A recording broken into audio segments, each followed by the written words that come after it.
చంద్రబాబు గారి mark survey ఇంకా కొనసాగుతుందా? వాస్తవానికి అధికారుల పనితీరుతో పాటు మంత్రుల పనితీరు మీద కూడా మార్కులు వేస్తున్నారు. ప్రధానంగా ఏ ఏ శాఖ మంత్రులలో ఎక్కువ రోజులు ఫైళ్లు పెండింగ్ లో ఉంటున్నాయి. ఇందులో ప్రధానంగా ఇద్దరు మంత్రుల పేర్లు అయితే తెర మీదకి వచ్చింది. కొల్లు రవీంద్ర, అలాగే మండిపల్లి రాంప్రసాద్ రెడ్డి. అయితే టాప్ లో అంటే తక్కువ రోజులు, ఒక 2 రోజుల్లోనే ఫైల్ క్లియరెన్స్ చేస్తున్న వాళ్ళలో మొదటి లిస్ట్ లో డోలా బాల వీరాంజనేయ స్వామి ఉన్నారు. పవన్ కళ్యాణ్ గారి పేరు కూడా తీసుకొచ్చారు. దాదాపు 4 రోజులు పడుతున్నాయంట ఈయన దగ్గర ఫైల్ క్లియర్ అవడానికి. అలాగే అధికారులకు సంబంధించి కూడా ఇక నుంచి కంప్లీట్ గా ఆన్లైన్ లోనే పరిపాలన చేయాలి అనేది జనవరి 15 వరకు డెడ్ లైన్ ఇచ్చారు. అప్పటి నుంచి మాత్రం ఏ శాఖకి సంబంధించి అన్ని ఈ ఫైల్లే, ఎక్కడా కూడా ఇంకా మాన్యువల్ గా పరిపాలన అయితే ఉండబోదు అనేది ఎప్పటికప్పుడు పర్యవేక్షణ చేస్తానని చెప్తున్నారు. దీని మీద కొన్ని సర్వేలు కూడా తెప్పించుకొని ప్రజల సంతృప్తి ఎంతవరకు ఉంది, అది ఇంకా పెరగాలి అని కూడా సూచనలు చేశారు. వీటన్నిటి మీద చర్చించే ప్రయత్నం చేద్దాం. సరే, ఒక రకంగా బాబు గారి మార్క్ పాలనంటే ఇదేనా? ఇక నుంచి కలెక్టర్ల దగ్గర నుంచి, మంత్రుల దగ్గర నుంచి కింది స్థాయి అధికారులు అందరికీ కూడా మార్కులు ఉండబోతున్నాయా? దీనికి సంకేతం ఇదేనా? కొత్త ఉంది ఆయన మార్కులు వేయడం ఇప్పుడు కాదు, మొదటిసారి 95 నుంచి వేస్తూనే ఉన్నాడు ఆయన మార్కులు.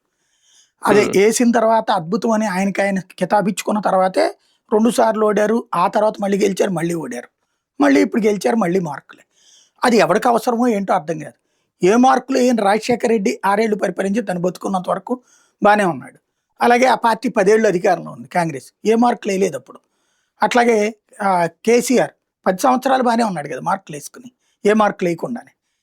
మార్కులతో ఎవరికి పనికి వస్తుంది, ఎవడేస్తాడో మార్కులు అర్థం కాదు. అది ఏంటి అందులో ఫస్ట్ బేసిక్గా ఆయన చెప్పిందే నిజం అనుకుందాం. అంటే ఎట్లా కాంట్రడిక్షన్ ఉందో చూడండి, మాటకి చేతకి. నిన్నగాక మొన్న ఒక పవర్ పాయింట్ ప్రజెంటేషన్ పెట్టి రాష్ట్ర ఆర్థిక పరిస్థితి అద్భుతంగా మారిపోయింది, జగన్ టైంలో 7 లక్షల కోట్లు నాశనం అయిపోతే నేను వచ్చేసి దాన్ని అద్భుతం చేసేసాను, ప్రజలందరూ సంతోషంతో పరిడి వెళ్తున్నారు, ఎగిరి గంతులు వేస్తున్నారు అన్న కోణంలో చెప్పుకొచ్చారు. కోణంలో ఎగిరి గంతులు వేస్తున్నారు ఆయన చెప్పలా, ప్రజలందరికీ కూడా నేను సెటరైట్ చేసేసాను ఆర్థిక వ్యవస్థ అని చెప్పారు కదా, గుర్తుంది కదా, మనం డిబేట్ కూడా చేసాం. మరి ఆర్థిక మంత్రి 23వ స్థానంలో ఉన్నాడట. ఆర్థిక మంత్రి 23వ స్థానంలో ఉంటే ఆర్థిక పరిస్థితి ఎట్ట మెరుగుపడిపోయింది, ఎలా వచ్చేసింది?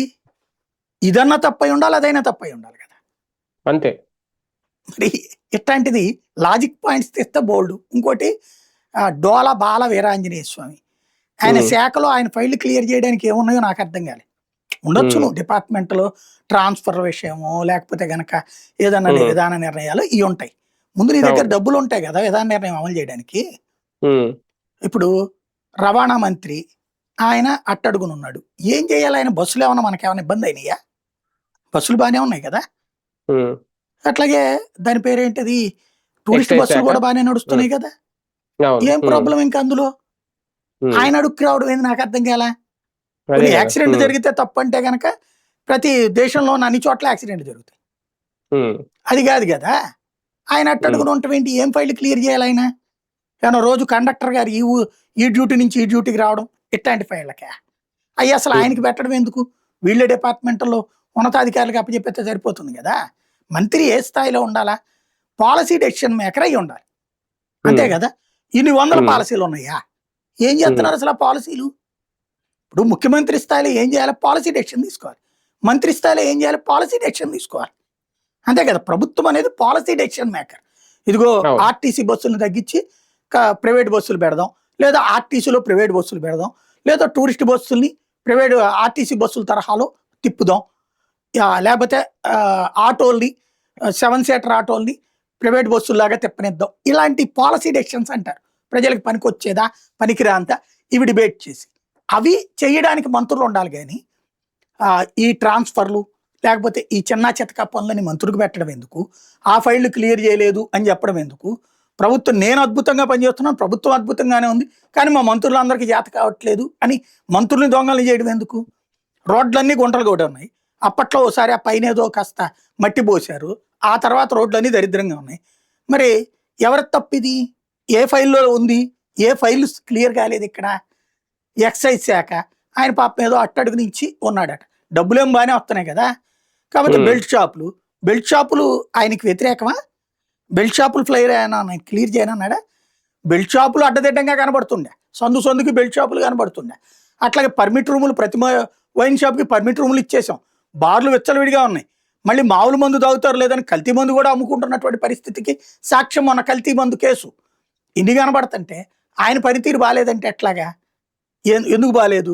పవన్ కళ్యాణ్ ఆయన పంచాయతీరాజ్ శాఖ డబ్బులన్నీ తీసుకొచ్చి చక్కగా చేస్తున్నాడు, అటవీ శాఖ తీసుకొచ్చి రోడ్లు వేస్తున్నాడు, ఈవెన్ అటవీ శాఖకి సంబంధించిన సమస్యల పరిష్కారము చేస్తున్నాడు. అలాగే సైన్స్ అండ్ టెక్నాలజీకి సంబంధించి ఆ మధ్యన పెట్టి మరి ప్రోగ్రాంలు పెట్టి మరి వెళ్ళి చూసి వచ్చాడు. ఆయన శాఖల్లో లోపం ఏంటి? ఆయన 11వ స్థానంలో ఉండటం ఏంది నాకు అర్థం కాల. అలాగే లోకేష్ నిరంతరం పర్యవేక్షిస్తున్నాడు, ఆయన 9వ స్థానంలో ఉండటం ఏంటి? పొద్దున్న లేచిన దగ్గర నుండి రోజుకి 200 సార్లు ఉపన్యాసం ఇస్తారు చంద్రబాబు, ఆయన 6వ స్థానంలో ఉండటం ఏంటి?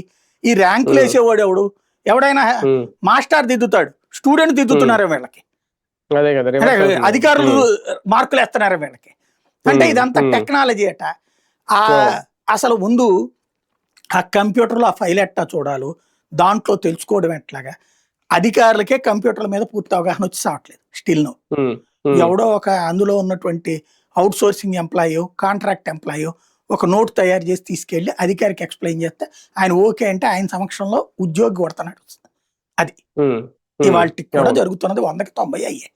ఈ పాప వీళ్ళందరూ ఎవరు రాజకీయ నాయకులు, ఇళ్లలో చదువుకున్నా కూడా చదువుకున్నోడికి కూడా అటు మీద పెద్ద అవగాహన ఉండదు. మనందరం ఇప్పుడు కంప్యూటర్లో విపరీతంగా వాడేస్తామా? వాడం కదా, ఎంతవరకు అవసరమో అంతవరకు వాడతాం. మనందరికీ నెట్ నాలెడ్జ్ ఉంది, యూట్యూబ్ చూడటం లేకపోతే డబ్బుల్లో QR కోడ్లు, అంతేగాని మిగతాది ఈ కోడింగ్లు ఈ సిస్టమ్లు ఫైల్ అంతా ఓపెన్ చేసి చదువుకోవడాలు మనకే ఓపిక ఉండట్లేదు. అరే ఒక వీడియో చేస్తే 3 నిమిషాలు చూడడానికే జనాలకు ఓపిక ఉండట్లేదు, షార్ట్లు చూసే రోజులు. ఓ పేపర్లో వార్త మొత్తం చదవడానికి ఓపిక లేక హెడ్డింగ్ చూసి వదిలేస్తాను రోజులు. అట్లాంటి టైంలో నువ్వు ఆ కంటెంట్ని క్లియర్ చేసుకుంటూ ఆ మొక్క ఏదో పెట్టి దాన్ని క్లియర్ చేయమని చెప్పాలా. ఆన్లైన్లో పెడతాను, ఎప్పటికే దిక్కు లేకపోతే మళ్ళీ వచ్చే నెలలో ఆన్లైన్లో మొత్తం పెడతాను, మొత్తం ఆన్లైన్లోనే చూడాలి, ఆన్లైన్ సంతకం పెట్టాలి, దేశంలో రాష్ట్రంలో ఏ మూలన్నా చూడాలి. చూడడం కరెక్టే, పాలసీ డెసిషన్ ఏం తీసుకోవాలి నాకు తెలియక అడుగుతాను. ఫర్ ఎగ్జాంపుల్ రవాణా మంత్రి దగ్గరికి ఫైల్ వచ్చింది, అయ్యా మా ఏరియాలో రోడ్డు బాగాలేదు అని చెప్పేసి. రవాణా మంత్రి క్లియర్ చేయాలంటే డబ్బులు ఉండాలి, ఆయనకు బడ్జెట్ ఉంటే ఆయన క్లియర్ చేస్తాడు, లేకపోతే ఇది తప్పు ప్రభుత్వాందా రవాణా మంత్రిదా, ఇది రోడ్డు భవనాల మంత్రిదా? లేదు, ఆర్థిక మంత్రి దగ్గర డబ్బులు ఉంటే డబ్బులు ఆ రోడ్డు భవనాల శాఖ మంత్రికి శాంక్షన్ చేస్తాడు. ఆయన దగ్గర డబ్బులు లేకపోతే తప్ప ఆయనదా, ఫైల్దా, ఆలస్యం ఎందుకు? అసలు దానివల్ల ఏమన్నా ఒరుగుతుందా? ఊరకనే కాలక్షేపం, తను గొప్పోడు మిగతా వాళ్ళందరూ ఎదవలని చూపెట్టడం ఆయన దశాబ్దాల నుండి అనుసరించే వ్యూహం అది. మంత్రులందరూ శాతకానులు, ఇప్పుడు ఆయన ఓడిపోయాడు అనుకోండి, మంత్రుల అసమర్థత, నాయకుల అసమర్థత. గెలిచాడు అనుకోండి, చంద్రబాబు గారు గొప్పతనం. ఇలాగే 3 దశాబ్దాలుగా ప్రచారం చేసుకుంటున్నాడు. మళ్ళీ సేమ్ కాదు ఫార్ములా. మంత్రులు పనితీరు మెరుగుపరచుకోవడానికి ఈ మార్కులే ఉపయోగపడవా రేపు? ఏం మెరుగుపరచుకోవాలి నేను అడిగేది అది. ఇప్పుడు పవన్ కళ్యాణ్ ఏం మెరుగుపరుచుకోవాలి, లోకేష్ ఏం మెరుగుపరుచుకోవాలి? సరే ఇప్పుడు వాళ్ళు విభేదించవచ్చు, మనం అన్నాం కాబట్టి బాబు గారి పట్ల కృతజ్ఞతతో. కానీ అసలు ఏం మెరుగుపరుచుకోవాలి నేను అడిగేది అది. ఇప్పుడు లోకేష్ విదేశాలకు పోయాడు, నేను అనేది విదేశాల్లో ఉన్నటువంటి లోకేష్ సుందర్ పిచాయినో లేకపోతే సత్యానాథేళ్ళనో ఎళ్ళనాళ్ళని కలుస్తుండే, ఆయన శాఖ కాదు అది, పరిశ్రమల శాఖ మంత్రి. ఈయన IT శాఖ ఉంది కాబట్టి కలుస్తున్నారు అనుకోవడానికి, మిగతా వాళ్ళని కూడా కలుస్తున్నారు కదా ఈయన. అది మానేసి ఇప్పుడు ఫైళ్ళ దగ్గర కూర్చోవాలి ఈయన లేదు. ఈయన ఏ ఫైలు ఇప్పుడు ఏంటయ్యా అంటే, సాధారణంగా గవర్నమెంట్ కార్యాలయాల్లో అరే భూములు కేటాయించే ఫైల్ వెంటనే క్లియర్ అయిపోతుంది కదండి. మూలు మాలోడికి ₹10 రూపాయికి అమ్మి, అదేది దాన్ని ఏమంటారు, 4 కోట్లకి అంత ఏడాదికి లీజు 33 ఏళ్ళకి ఫైల్ వెంటనే క్లియర్ అయిపోయిందిగా. ఫైళ్ళు క్లియర్ అవుతాయి, పైసామే పరమాత్మహి, డబ్బులతో ముడిపడి ఉన్న అంశాలు మనకు కావాల్సిన వాళ్ళ ఫైళ్ళు వెంటనే క్లియర్ అవుతాయి. అది అధికారి తీసుకెళ్లి దగ్గరుండి చేయించుకొస్తాడు. మంత్రి మొత్తం ఫైళ్ళ కట్టంతా దగ్గర పెట్టుకుని చూడాలంటే ఆయన రాజకీయాలు మానేసుకుని కేవలం క్లర్క్ ఉద్యోగం చేయాలి మంత్రులు. వాస్తవంగా విధానాన్ని మార్చుకోవాలా, ట్రెండ్ సెట్టర్ గా మారాలి. దశాబ్దాలైనా కూడా మోసపోయినటువంటి పాత పద్ధతులు ఎందుకు, ఆ పనులన్నీ మంత్రికి ఎందుకు పెట్టడం? విధానపరమైన నిర్ణయాలు మంత్రులు చేయాలి, శాఖాపరమైన నిర్ణయాలు అధికారికి వదిలేయండి, వాళ్ళకి పెట్టండి. ఈ లెక్క ఒక అధికారి తన దగ్గర ఫైలు 1 రోజుకి మించి ఉంచుకోకూడదు, ఫైనాన్షియల్ అయితే 3 రోజులకు మించి ఉంచుకోకూడదు. ఇది అధికారులకు పెట్టండి, మంత్రులకు ఎందుకు పెడతారు? అది కదా చేయాల్సింది. మార్పు మారండి, ఎప్పటికి మారుతారు మీరు? మోసగా ఉమ్, పత్రికల్లో దిక్కుమాలిన వార్తలు రాసుకుంటూ రాయించుకుంటూ మనకి అవగాహన లేకుండా రాసేయడం, దాన్నే పట్టుకుని సాగదీసుకుని దశాబ్దాలు రాస్తూనే ఉన్నాం. ఆ ర్యాంకులు ఈ ర్యాంకులు అని చెప్పేసి ఆ ఉమ్, ర్యాంకులు వచ్చిన ఉమ్, తర్వాత పోనీ ప్రజలు ఏమన్నా మార్కులు, ప్రజల మార్కులు వేరు, ఇది చూసేసి ప్రజలు ఏమన్నా ఓట్లేస్తారా? ఉమ్, బేసిక్ గా చంద్రరాజప్ప ఉమ్, అద్భుతంగా పనిచేశాడని ఉంది ర్యాంకుల్లో. ఉమ్. మరి ఏమైంది తర్వాత? అదే కదా. ఆయన మంత్రి పదవి ఇప్పుడు రాలేదే. ఇప్పుడు ఆయనకి ఇవ్వలేదుగా. ఆ, ఉమ్, మరి ఉమ్, ఇంతవరకు ర్యాంకులు వచ్చి మంత్రికి మంత్రి పదవులు ఏమైనా కొనసాగించారా? మరి ఇంకెందుకు ఆ ఉమ్, ర్యాంకులు? ఉమ్. ఏంటయ్యా అంటే వీళ్ళందరూ చోట నేనే బడా అని చెప్పడం, ఈ ఉమ్. ఉపన్యాసాలు, ఈ ర్యాంకుల యొక్క ఉద్దేశం. అంత మించి ఏముండదు. సర్వేల పేరుతో అధికారులను ఏమైనా పరుగులు పెట్టించాలనుకుంటున్నారా? వాళ్ళు చెప్తుంది 16 శాఖలకు సంబంధించి 21 అంశాల మీద సర్వే చేయించాం, ప్రజల సంతృప్తి స్థాయి అంటే 71% ఉందని వీళ్ళే చెప్తున్నారు, అది 80% వెళ్ళాలి అని చెప్పి సీఎం ఆదేశించారు అని కూడా వీళ్ళే చెప్తున్నారు. అంటే 71% అయితే బాగానే ఉన్నట్టు, ఇంకా బాగుండాలి, ఇది అధికారులను పరుగులు పెట్టించడం ఏంది ఈ సర్వే లెక్క? ఈ కామెడీ భలే ఉంటది అనమాట.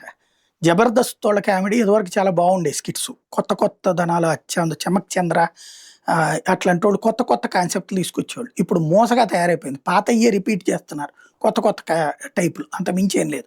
ఇప్పుడు ఇది అంతే. మొదట్లో వినడానికి అద్భుతంగా ఉంటుంది ఇట్లాంటి, ఇప్పుడు వినడానికి నవ్వు వస్తుంది అనమాట.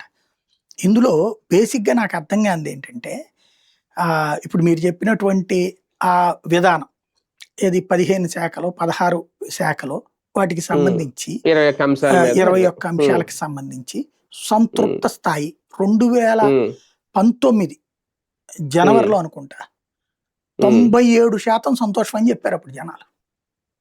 వీళ్ళే ఇచ్చారు 97%. అధికారులు ఇచ్చారు, అది పట్టుకుని అబ్బా మేము 97% సంతోషం ఆనందం, మమ్మల్ని కొట్టేవాడు ఎవడు లేడు అన్నారు. జనం చాచి కొడితే 23కి పడింది. మరి ఏమైపోయింది? 97% సంతోషం. 97% సంతోషంలో ఉన్న వాళ్ళు 50% ఓట్లు వచ్చినా సరిపోయేది కదా. 39.5% ఓట్లు ఎందుకు వచ్చినాయి? ఏందది? ఈ ఈ పనికి వస్తాయి ఈ మార్కులు? ఇది కరెక్ట్ గా చెప్పాలంటే మన కరికులంలో, ఎడ్యుకేషన్ కరికులంలో హిందీ దాన్ని మన జీవితంలో, నిత్య జీవితంలో పనికి రాదు, పెట్టదు. మనం ఏ నార్త్ ఇండియాలో పనిచేస్తే పనికి వస్తాయి. కానీ ఈ కాలేజీలో, స్కూళ్ళలో మనం చదువుకున్న చదువులతో అయితే ఆడికెళ్ళి మనం ఏం బతకలేం. వాళ్ళు విడిగా ఎక్స్ట్రా నాలెడ్జే ఉండాలి. అంతే. అలాగే తెలుగు మీడియంలో ఇంగ్లీష్ నేర్చుకుంటే ఎట్టుంటుందో ఇవి కూడా అంతే. జస్ట్ మనకు ఒక, దాన్ని ఏమంటారు, కొలమానం కాదు, ఒక టచింగ్ అనమాట ఇవి. ఇది ఎట్టా ఉంటుందో చెప్పనా? మీరు ఇప్పుడు కావాలంటే ఒకసారి వాళ్ళ కంప్లైంట్ నెంబర్ ఉంటుంది కదా, దానికి ఫోన్ చేయండి. దానికి చేసి మీ ఏరియాలో రోడ్డుకి గుంటలు పడి ఉన్నాయి కదా, అది క్లియర్ చేయమని చెప్పండి. రోడ్డే లేదు ఈ ఏరియా, మట్టి రోడ్డు ఉంది, ఏమని అడగండి, మీకు ఫోన్ వస్తుంది. లేదా ఆ ఏరియాలో చూసామండి మేము, అది ఖర్చు అవుతుందండి, ప్రభుత్వానికి నివేదిక పంపించామండి అంటారు. ఓకే, గుడ్ గుడ్, మనకు ప్రభుత్వం నుంచి రెస్పాన్స్ వచ్చింది కదా అని సంతోషపడతాం మనం. తర్వాత ఇది క్లోజ్ చేస్తున్నామండి అంటారు. మనం ఏమనుకుంటాం, రోడ్డు వేస్తున్నామని క్లోజ్ చేస్తాను అనుకుంటున్నాం. కాదు, నీకు సమాచారం ఇచ్చేయడంతో క్లోజ్ అయిపోయింది అది. అంతే, సమస్య పరిష్కారం అయిపోయినట్టే. నేను సరిగా స్పందించానా లేదో మార్క్ వేయండి సార్ అంటారు. మీరు 5% సాటిస్ఫాక్షన్ ఇస్తారు, 5 మార్కులు వేసేస్తారు, 5 స్టార్స్ ఇచ్చేస్తారు. అద్భుతంగా జరిగింది, ఇట్టుంటది. ఆ రోడ్డు ఎప్పటికీ పడదు. ఇదేంటి, ఆ డిపార్ట్మెంట్ కి పాస్ చేశారు. నాకు బాగా గుర్తు, నేను మా ఇంటి దగ్గర చుట్టూతా అటు ఇటు ఖాళీ స్థలాలు ఉంటాయి. ఈ చెత్త ఇది ఈ పిచ్చి మొక్కలై మొలుస్తుంటాయి అక్కడ. మొలిచేసేసి అదంతా వాటర్ స్టాగ్నేట్ అయ్యి వర్షాకాలంలో దోమలు గేమలు వస్తాయి. మాకు ఇంట్లో అదో పెద్ద సమస్య అనమాట. సరే, అప్పటికే డోర్ మ్యాట్లు వేసాం, ఒక్క రవ్వ తలుపు తెస్తే దన్మని వచ్చేస్తాయి అనమాట. అందుకని చెప్పేసి కంప్లైంట్ అప్పట్లో పెట్టా, 2019 బిఫోర్, ఇప్పుడు కాదు. కంప్లైంట్ పెడితే ఇదే ఈ ఆన్లైన్ ఫోన్ అన్నారు కదా, అప్పుడు పెట్టా అనమాట. పెట్టి నేను విజయవాడ వచ్చా. నేను వచ్చిన రోజునే వాళ్ళు వచ్చారు. వచ్చేసేసి, సార్ దోమల మందు కొట్టేశాను సార్, సంతకం పెట్టమన్నారు. ఎప్పుడు కొట్టావయ్యా అన్న అంటే, ఇందాకనే కొట్టేశాను సార్ అన్నారు. కావాలంటే మళ్ళీ కొడతామని చెప్పేసి పైన పిచికారి కొడుతున్నారు. అది ఉందేమో 100 గజాల స్థలాలు. నువ్వు ఆ బయట ఎట్టేట మందు కొడితే నాకేం పరిష్కారం అవుతుంది అని అడిగా నేను. అడిగితే, మీరు ఒక్క నిమిషం ఉండండి సార్, ఇదే అని చెప్పి ఒక పేపర్ పట్టుకొచ్చాడు, రాసేసారు, దాంట్లో వాళ్ళే రాసేసుకున్నారు ఏమని, ఇట్లాగా దోమల మందు కొట్టేశాము పరిష్కారం అని చెప్పి. నాకు నువ్వు సరిగ్గా కొట్టకుండా నేనెట్ట సంతకం పెడతానన్నా. నేను కాస్త ఈ ప్రొఫెషన్ లో ఉన్నాను కాబట్టి అడిగా. అప్పుడు అయితే దీనికి పరిష్కారం ఎట్టా కాదండి, బాల్స్ తెప్పిస్తానని, రెండో రోజుకి అదేదో బాల్ అట, ఒక బాల్ వేస్తే 7 రోజుల పాటు దోమలు పుట్టదట, మళ్ళీ పోతాయి, అది బాగా స్మెల్ వస్తుంది అని చెప్పి ఆ లోపలికి ఎక్కడైతే దోమలు పుడతాయో ఆ ప్రదేశంలో వేశారు, అటొకటి ఇటొకటి. అప్పుడు సంతకం పెట్టమన్నారు, అప్పుడు పెట్టా. 3వ రోజుకల్లా దోమలు వచ్చినాయి మళ్ళీ. ఏంటి పరిష్కారం అయినట్టు? ఆ రోజు నాకు ఫోన్ వచ్చేస్తుంది, నేను సాటిస్ఫాక్షన్ అని చెప్పేస్తా, చెప్పేయాలి. ఇట్లాంటి సాటిస్ఫాక్షన్లే ఉంటాయి. ఇవి ఆన్లైన్ పాలన అంటే ఇంతేనేమో, అంటే మనకు అధికారులు సంతృప్తి. ఇప్పుడు స్కూల్లో మాస్టర్ని మనం మేనేజ్ చేసుకున్నాం అనుకోండి, మనం మన తల్లిదండ్రులు వచ్చినప్పుడు బాగా చదువుతున్నాడని మీ వాడని చెప్తారు. మెయిన్ ఎగ్జామ్స్ లో మార్కులే తెలుస్తాయి. ఇప్పుడు ఎలాది అంతే, ఇవన్నీ అధికారులు వేసే మార్కులు, లేకపోతే పై మార్కులు, మెయిన్ ఎలక్షన్లే అసలు రిజల్ట్. ఈ లోపు మనకి మానసిక సంతృప్తి, మేము అంతా అద్భుతంగా ఉన్నాం, మేము బాగా చేసాం, ప్రజలందరూ సంతోషంతో ఉన్నారని. ఎందుకు సంతోషంగా ఉంటారు? బస్సుల్లో లేడీస్ సీట్లు నిండిపోయి జనాలు మగాళ్ళు నుంచుని ప్రయాణిస్తుంటే సంతోషపడుతున్నారా? సాటిస్ఫాక్షన్ 99% ఇస్తారు వాళ్ళు, 70% ఇస్తారు వాళ్ళు. గుళ్ళ దగ్గరికి వెళ్ళినటువంటి సందర్భంలో టికెట్ల రేట్లు పెంచేసేసి ఇబ్బంది పెడుతుంటే మాకు చాలా అద్భుతంగా ఉందని చెప్పి సాటిస్ఫాక్షన్ ఇస్తారు వాళ్ళు. రోడ్డు మొన్ననే వేసినప్పుడు సంతృప్తి, కానీ ఆ తర్వాత మళ్ళీ వర్షాలకు గుంటలు పడిపోయినాయి. ఇదివరకు ఉన్న గుంట కంటే ఇంకొంచెం ఎక్కువ పెద్ద గుంట పడింది ఇప్పుడు. దాంట్లో నుంచి నేను బండి తిప్పుతున్నప్పుడల్లా నా రోడ్డు బాగుందని నేను సాటిస్ఫాక్షన్ అని చెప్పి చెప్తానా? కరెంటు ఛార్జీలు పెరిగితే సాటిస్ఫాక్షన్ అని చెప్తానా నేను? అట్లాగే నాకు ప్రభుత్వం నుంచి నెల ఇస్తానన్న 1500 రాలేదు కాబట్టి అని మహిళ సంతృప్తి వ్యక్తం చేసిందా? 70%. లేకపోతే 60 ఏళ్ళు రాగానే పెన్షన్ ఇదివరకు ఇచ్చేవాళ్ళు, ఇప్పటికి 18 నెలల నుంచి నాకు పెన్షన్ రాకపోయినా నా జీవితం సంతృప్తిగా ఉందని చెప్పి సాటిస్ఫాక్షన్ ఇచ్చారు వాళ్ళు. లేదా 50 ఏళ్ళకే పెన్షన్ ఆశ పెట్టుకుని ఓటేసినటువంటి వాళ్ళు తమకు పెన్షన్ రాకపోయినా నేను సంతోషంగానే ఉన్నాను అని చెప్పి మార్కేశారా వీళ్ళు? ఏ పాయింట్ లో సంతృప్తి స్థాయి ఉందట? మార్కులు వేస్తారు వాళ్ళు అంతే.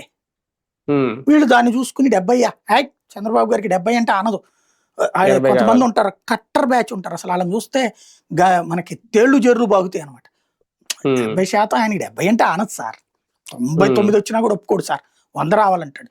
అంతటి కష్టపడే తత్వం ఉన్నది కాబట్టినే సార్ ఆయన ఉండాలి సార్ అంటాడు అనమాట. వీడి పిల్లల్ని తీసుకెళ్లి కార్పొరేట్ విద్యలో వీళ్ళ ఆస్తులో, వీళ్ళ అమ్మ నాన్నలు సంపాదించిన ఆస్తులో, వీడు సంపాదించుకున్న ఆస్తులతో పిల్లల్ని కార్పొరేట్ స్కూల్లో, కార్పొరేట్ కాలేజీలో చదివించి విదేశాలకు, ఇతర రాష్ట్రాల్లో ఉద్యోగాలు వస్తే బాబు గారి దయవల్ల వచ్చిందని చెప్పుకునేవాడిని ఏమనాలా? సాటిస్ఫాక్షన్ లెవెల్ పై పీక్ అనాలా? అదే విచిత్రం. నువ్వు కూడా అట్టాగే నమ్ము అని చెప్తే ఓకే అనాలా? 11 ఏళ్ళైనా ఆంధ్రప్రదేశ్లో ఉద్యోగాలు కాకుండా హైదరాబాద్కి, నన్ను బెంగళూరుకి, చెన్నైకి వెళ్ళి అక్కడ బతుకుతుంటే, మన బిడ్డల్ని అక్కడికి పంపిస్తుంటే, అక్కడ ఉన్నోడు ఎవడన్నా అమరావతి వచ్చి ఉద్యోగం చేస్తున్నాడా? అక్కడ ఉన్నోడు ఎవడన్నా గుంటూరు వచ్చి, బెజవాడ వచ్చి ఉద్యోగం చేస్తున్నాడా? మరి ఏ పాయింట్లో సాటిస్ఫాక్షన్లో ఉన్నాం మనం? ఏ పాయింట్లో ఎదిగిపోయాం మనం? అంటే నేను చెప్పాను కాబట్టి నా పత్రికలు రాసినాయి, నా పత్రికలు చెప్పాను కాబట్టి నీ జీవితంలో నువ్వు తింటున్నా నా పేరే చెప్పుకో, నువ్వు పడుకుంటున్నా నా పేరే చెప్పుకో, లేదా నువ్వు రాష్ట్ర ద్రోహివి. ఎట్లుంది పరిస్థితి? ప్రజల్లో కూడా ఇలాంటివన్నీ చూసినప్పుడు అంటే బాబు గారు కాబట్టి ఇలా చేస్తున్నారు, గత ప్రభుత్వంలో ఇలాంటి మార్కులు లేవు, ఇలాంటి సర్వేలు లేవు, ఇలా అనుకుంటారా? బాబు గారి అభిమానులు అట్ట అనుకుంటారు, మిగతా వాళ్ళు నవ్వుకుంటారు, జబర్దస్త్ చూస్తున్నాం అనుకుంటారు. అంతే, రైట్. చూద్దాం. మొత్తానికి చంద్రబాబు నాయుడు గారి పాలనలో ఆయన మార్క్ చూపించాలనుకుంటున్నారు, లేదంటే నిజంగా పరిపాలనలో మార్పు తీసుకురావాలనుకుంటున్నారు? సర్వేలు లేదంటే ఈ ఫైళ్ళకి సంబంధించిన పెండింగ్లు, దీని మీద ఇటు మంత్రులు కానీ అలాగే అటు అధికారులు కానీ పరుగులు పెట్టించే ప్రయత్నం అయితే చేస్తున్నారు. ఎంతవరకు పరిపాలన ఉపయోగపడుతుంది అనేది చూడాల్సిన అవసరం.